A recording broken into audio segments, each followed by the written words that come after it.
आखिर देश की अर्थव्यवस्था में ऐसा क्या हो रहा है? एक तरफ हमें बताया जाता है कि भारत दुनिया की चौथी सबसे बड़ी अर्थव्यवस्था बन चुका है, लेकिन वहीं दूसरी तरफ पहले ताइवान और अब दक्षिण कोरिया भारत से आगे निकल गया है। भारत का शेयर मार्केट कैप करीब 4.8 ट्रिलियन डॉलर पर पहुंच गया है, जबकि दक्षिण कोरिया 5 ट्रिलियन डॉलर के पार पहुंच चुका है। सवाल यह है कि आखिर ऐसा क्यों हुआ? क्या विदेशी निवेशक भारत से पैसा निकाल रहे हैं? क्या भारतीय कंपनियों की कमाई कमजोर पड़ रही है? क्या एआई और नई टेक्नोलॉजी की दौड़ में भारत पीछे रह गया है? और अगर भारत दुनिया की सबसे तेजी से बढ़ती बड़ी अर्थव्यवस्था है, तो फिर रुपया लगातार कमजोर क्यों हो रहा है? क्या इसकी वजह बढ़ता हुआ आयात है? क्या इसकी वजह डॉलर की मजबूती है? क्या सरकार के पास इसका कोई ठोस रोड मैप है? रुपया लगातार कमजोर हो रहा है, विदेशी निवेशक पैसा निकाल रहे हैं, शेयर बाजार में लगातार उतार चढ़ाव देखने को मिल रहा है, तो आखिर सवाल उठना लाजमी है।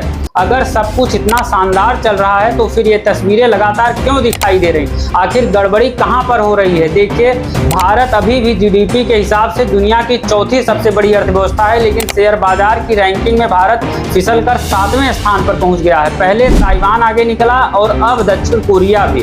अब सवाल उठता है कि आखिर ऐसा हुआ क्यों? विशेषज्ञों का कहना है कि विदेशी निवेशक लगातार पैसा निकाल रहे हैं, कई कंपनियों के नतीजे उम्मीद के मुताबिक नहीं रहे हैं, दुनिया में एआई और सेमीकंडक्टर सेक्टर तेजी से बढ़ रहे हैं, लेकिन भारत की हिस्सेदारी अभी भी सीमित है। दूसरी तरफ रुपया भी लगातार कमजोर हुआ है, और यही वजह है कि लोग सवाल पूछ रहे हैं कि आखिर देश की आर्थिक दशा क्या है। इसी बीच एक और विवाद सामने आया है। ब्लूमबर्ग की एक रिपोर्ट में दावा किया गया है कि आरबीआई ने सोना बेचा हो सकता है, लेकिन आरबीआई और सरकार दोनों ने इस दावे को खारिज किया है और कहा है देश का सोना सुरक्षित है और कोई बिक्री नहीं हुई है।